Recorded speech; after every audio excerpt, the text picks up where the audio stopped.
The most terrifying moments in human history were not executed by monsters.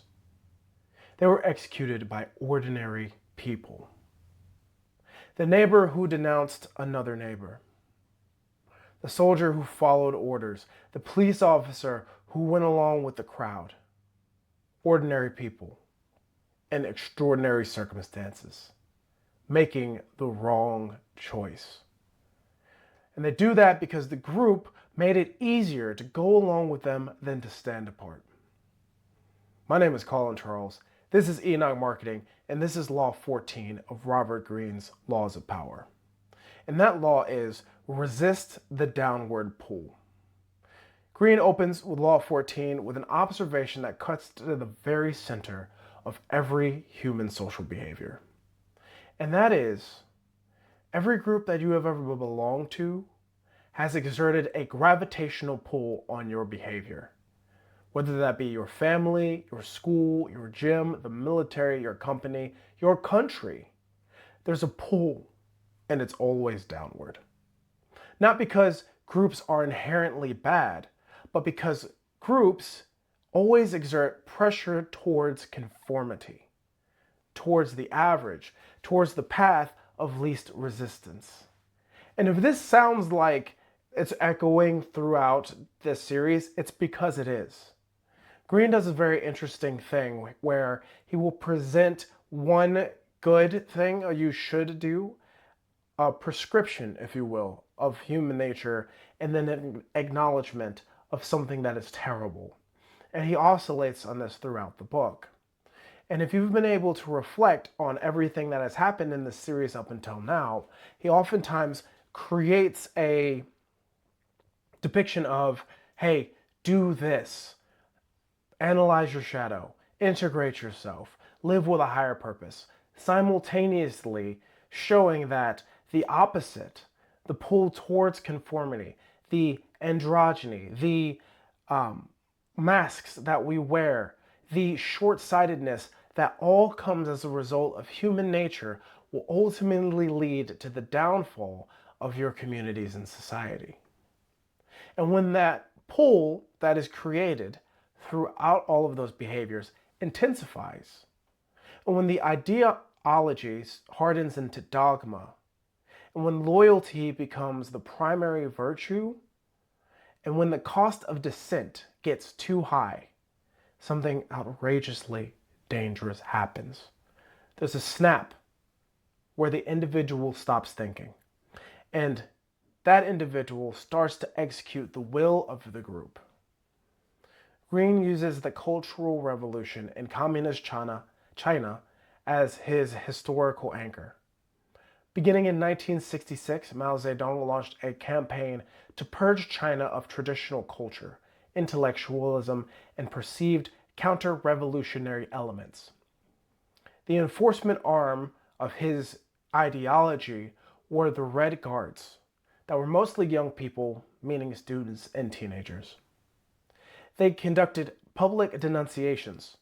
They destroyed cultural artifacts. They humiliated their teachers and intellectuals and artists. They persecuted their own neighbors, and sometimes their own families. And here is Greene's central point about this history. It's that the Red Guards were not uniquely cruel people, and they were not monsters. They're ordinary people who had been swept up into a group. And that group identity was so powerful that it eroded their individual moral judgment, or it empowered their lower order judgment, allowing them to be more sadistic, allowing them to be more vile and cruel, because when in the group, they can remove themselves from accountability and say that it was the role of the group as opposed to their own individual courage of convictions. The group's approval became the only reality that mattered. The individual conscience was submerged, and in that submersion, ordinary people become capable of extraordinary cruelty. Greene writes that we are social animals, and the pull of the group is immensely strong. To resist it requires the courage and independence of spirit. Most people would prefer to simply give in. Now, we have to acknowledge that this is not me beating down on the Chinese. That, again, most Chinese people are amazing people. This is not a Chinese phenomenon. And it's not even a communist phenomenon. It's a human phenomenon. And history has documented it across cultures and centuries and ideologies with horrifying consistency. There's a book called Ordinary Men by historian Christopher Browning. It documents the Reserve Police Battalion 101. It was a unit of middle-aged German men, not soldiers, not hardened ideologues, police officers. And they were ordered to participate in the mass killing of civilians in occupied Poland. Their commanding officer explicitly gave them the option to step aside if they could not carry out orders. And nearly none of them stepped aside. And it's not because they're uniquely evil, because they did not want to stand apart from the group, because the social cost of dissent, the shame, the judgment, the isolation, and sometimes even the physical beatings that would come, felt more unbearable in that moment than participating in killing innocent people. And that is the mechanism. And that's what makes it terrifying. In early Nazi Germany, before the violence began, the social pressure to support the movement was so intense that ordinary people who harbored doubts went along publicly because the cost of visible dissent was too high. And people who resisted were bullied, beaten, and ostracized. So the crowd grew. And not because everyone believed, but because everyone decided to be complicit and go along. In Stalinist Russia, there was a point where suspicion alone against the Stalin regime was sufficient enough for imprisonment. The crowd's accusation carried more weight than evidence. Denouncing a neighbor became the way of protecting yourself from being denounced. The group dynamic produced a society where everyone was complicit and no one felt responsible. There's another book, it's called The Rape of Nanjing, and it takes place in 1937, it's a true story, where the Japanese soldiers occupied Nanjing, China. And at that time, you have to understand that individual Japanese soldiers knew what was happening, and they participated anyway, because the group was doing it, and the group provided cover. Again, in this long list of mass atrocities, something to the tune of 350,000 people were killed. Many people were raped and tortured as a result of going along with the crowd. And then there's the Tulsa Race Massacre of 1921. Hundreds of people died. Not because every person in that mob was a killer by nature. Most of those people were, those people were not killers by nature. But because they went along with the mob, it provided cover that allowed ordinary people to do what no individual would have done alone. 5 events. 4 cultures, technically. 4 ideologies. 5 centuries. The same mechanism every time. In the collective, human beings find shielding against accountability. And if everyone is doing it, then it can't be wrong, right? An individual moral judgment is replaced by the group's consensus. And once the group consensus turns towards destruction, it amplifies beyond what any individual leader would have intended. Greene calls this the downward pull, because it's always easier to follow it than to resist it. This goes back to the old adage that all of our parents used to say, if you saw all of your friends jumping off of a bridge, would you jump too? And by and large, the answer is actually yes. I want to give you a framework. We're going to refer to this as the kite and the fish. It's not the prettiest framework. I did come up with it, so I'm taking credit. And I want you to understand that because how it shows us how organizations respond to leadership. Leadership, in a lot of ways, is like a kite. The center holds relatively steady, and it's in the same position more times than not. Measured, it's deliberate, it is the intent. But the tail of that kite swings to the full extremes of the wind, far beyond where the center sits, far beyond what the center intended. In a similar way, leadership is like a fish.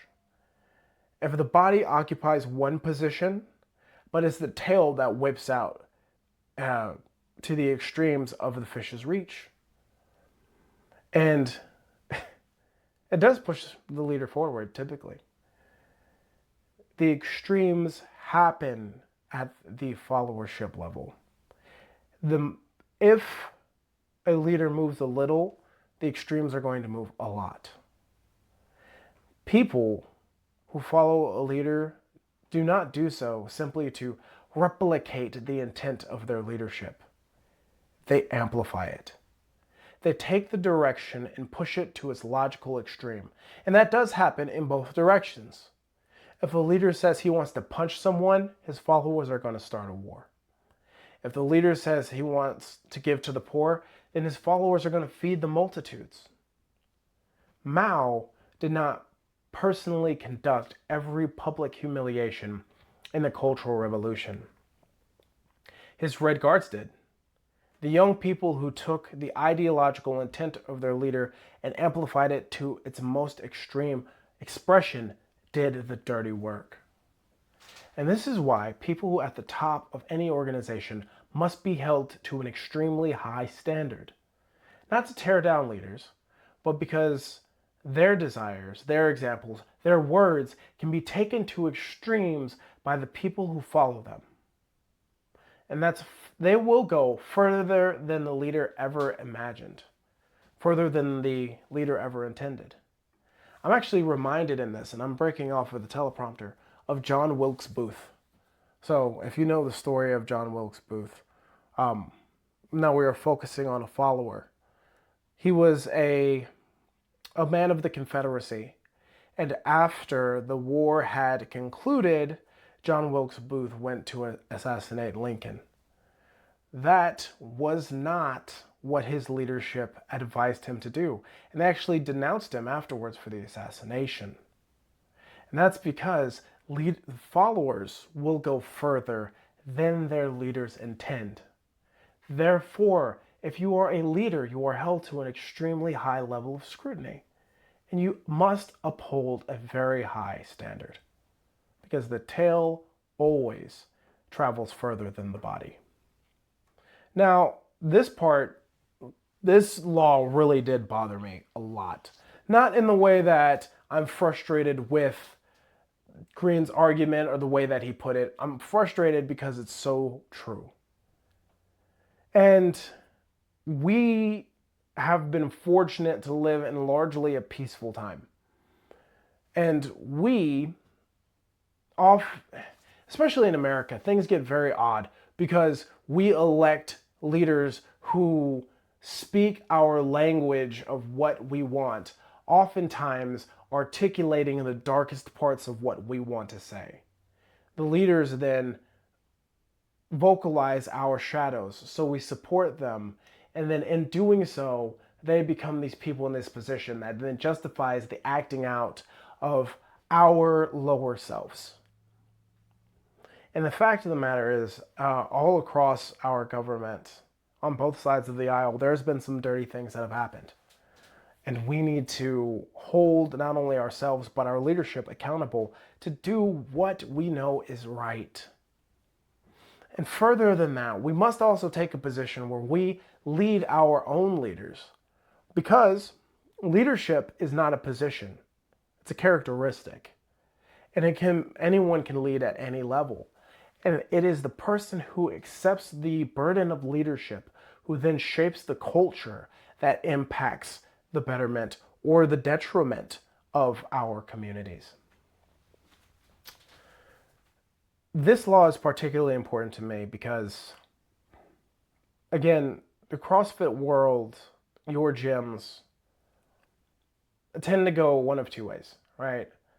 It's either the super masculine leadership style, like in class, in which the coach needs to be held to a very high level of professionalism and scrutiny.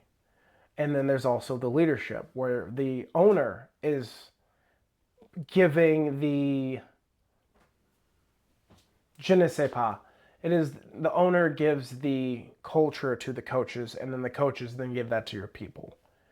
You have to understand that all of us have a role in creating the environments that we live in. We all do.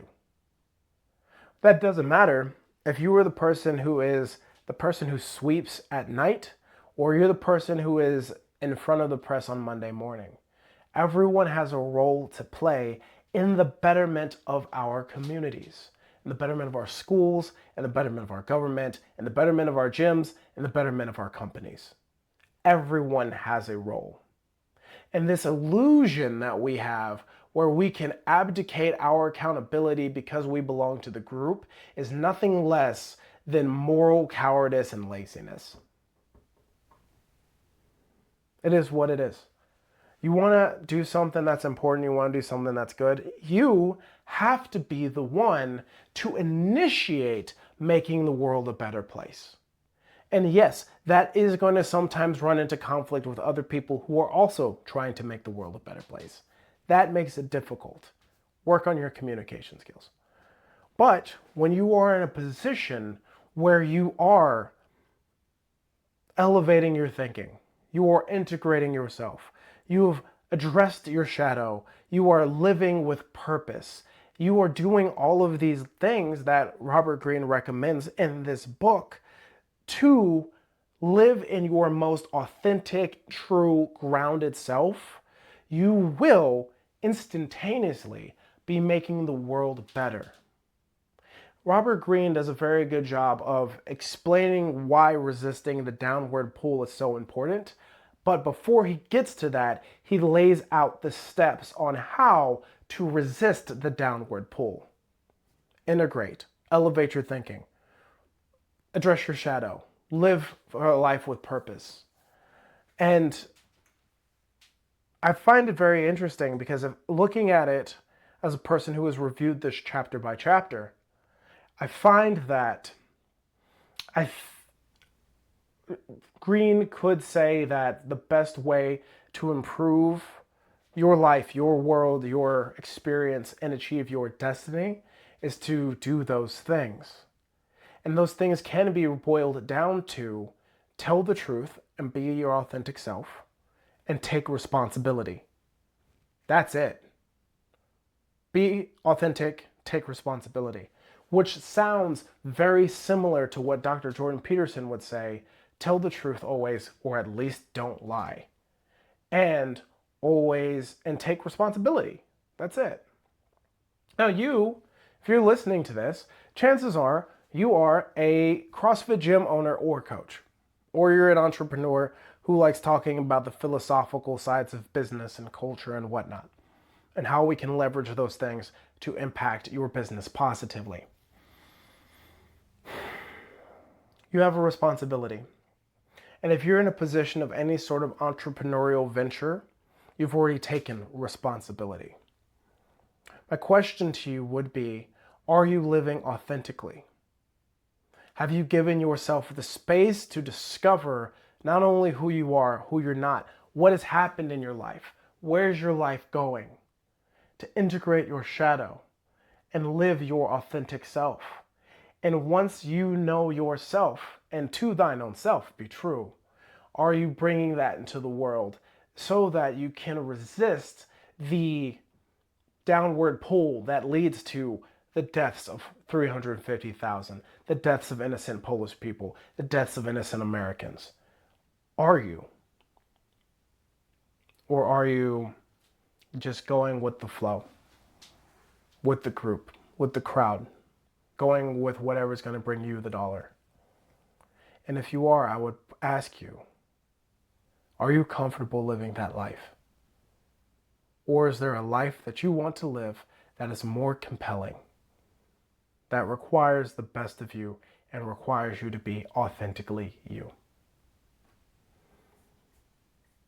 But that's a lot of heavy thinking. Let's get right into how this plays to your gym. Every CrossFit gym is a group, and every group has a downward pull. So we're going to address this one of two ways. Firstly, we're going to talk about this from a leadership perspective, and then we're going to get into more of a business perspective. So, as the gym owner, you set the culture of your gym. You're the center kite. The coaches, the veteran members, the social dynamic, all of that is part of the tail. You're the owner, you're the stay in place. All of those people will go further and do more than you intend. Understand that those are the folks that are going to go to the extremes. You as the owner make the culture. The culture you make is going to impact not only your bottom line, but your retention, the health of your members, the longevity of your coaches. All of that stems from your leadership. The coach who subtly dismisses a struggling member, or the coach or owner that makes a toxic environment, you're going to pay the price of that in your membership. You're going to see that in your retention. Because the members, they're watching you. And they observe that dismissal and learn from what is acceptable. And they will amplify it. And the tail travels further than the body. I remember when we were just starting out with this, I was doing reach outs to a gym that's in this local area, and they put out, I was like, hey, I just want to get some information on what your needs are, just so I can understand better. And this person responded back to me and saying, we had an interaction once and I never want to work with you, or something weird like that. I wouldn't be able to tell who was on this chat from Adam. I couldn't know. I've never met this person. And if I have met this person, it was probably in passing. So I don't know what I did to you. However, I do know that this gym has a reputation of the owner sleeping with its members. That's just what a reputation is. Apparently this guy has slept his way through the CrossFit community around here. And we all know that guy. You know what I'm saying? The snatch sniffer. Let's put it that way. The clean and jerk. You know, the guy who's that guy. He's definitely, it may not be wall balls, but you get the point. You think that gym might provoke a response from its clientele? You think that the people don't know? Do you think you even set a culture where that is acceptable? Where people will have to go in with drama knowing that they slept with the owner and the owner slept with everybody else? Just want to provoke the thought. The coach who is suddenly dismissing, who creates a toxic environment, will see that toxic environment grow within their gym. And the inverse is also true. The gym owner who leads with genuine care and purpose, who treats every person like they're worth knowing, and that person is going to create a culture where people feel welcome. And the people then will become your advertising. And that's something that's important. That's not the marketing point that I wanted to get to. But your people, your clientele is your best marketing, because they're going to bring their friends. They're going to tell other gyms about you. They're going to tell other people who are just trying to work out to come to your gym. And that culture is extremely important. So when you are leading your gym, whether you're the owner talking to the coaches or you're the coaches talking to the class, understand that that culture is extremely important. And leadership creates culture, culture creates impact. Leadership creates culture, culture creates impact. Now, on the more marketing side of things, there is a trap that I just have to address. I'm a big truth guy, by the way, if you haven't been able to tell. I think telling the truth is important, I don't like lying. I know I am in advertising. I don't like lying. I don't think any gym should communicate a lie. If you are promoting yourself and you are promoting something that is not true, understand the chickens are going to come home to roost eventually. If you are lying, you will see the results of that. The worst thing you could do is have a person who comes in and then they get to be friends with everybody and they're whispering behind your back, as they will do, and saying, yeah, you know, I thought this gym was this and it wasn't anything like that at all, and I was disappointed. You can't say, I thought it was going to be X and it exceeded my expectation, but if it goes down, you are in trouble deep. Because then the same way, word's going to get around and people are going to start leaving your gym. I remember one gym, I'm not going to name this gym at all, but they got the reputation of not having good coaching. And there was a steady decline of people. And people were leaving at every opportunity that they could to go to a gym that did have good coaching. That's part of the game, right? People will leave if you create a terrible culture. Culture is a reflection of leadership. These things that happen, this downward pull, always starts with a leader who then tells something to the collective that resonates with their lowest form self. And when that happens, it all goes down together. I'm way off of this prompter, so I'm just going to get to the end. Let me recap. The downward pull of a group is not a historical curiosity. It's an active force in every organization, every community, and every culture that you will ever be part of. Ordinary people committed extraordinary atrocities, not because they were monsters, but because the group provided cover and diffused accountability and made the cost of resistance higher than the cost of participation. The Red Guards, the Reserve Police Force of Battalion 101, Stalinist Russia, Nanjing, Tulsa, 5 events, 5 cultures, 1 mechanism. Leadership amplifies. And the tail of the kite always travels further than the center intends. And it means you must set the standard. And that matters so much more than I could ever tell you. And the standard that you fail to set matters just as much. The group will go further than you intend if it's bad. They will go further than you intend if it's good. The leader who gives a culture that gives life will create a gym that is giving life. And the leader that permits harm will create a culture that harms. Neither is accidental. The question that Law 14 asks is not whether the downward pull exists, because it exists. The question is whether you are leading actively enough to resist it. Because if you are not actively pulling up, then the group is already pulling down. Leadership creates culture. Culture creates impact. You need to decide how you are going to lead. I'm Colin Charles. This is Enoch Marketing. If you ever want to talk more about your gym's culture or how we can begin to leverage that to make sure that your business is being more successful, because as much as we talk about squishy stuff in this series, business is business, and you have to be able to lead your business in a moral way if you want it to be sustainable. Contact us below. We're at enochmarketing.com. You can find us online, mostly on Instagram and Facebook. We're also on YouTube. You could schedule a call with us whenever you'd like. We are always here in your corner. Next time, we're talking about one of the best political leaders of all time. And they're not American. So, we'll get to that in a minute. We're talking about Queen Elizabeth I. Yes. Until then, I'm Colin, and we will see you next time.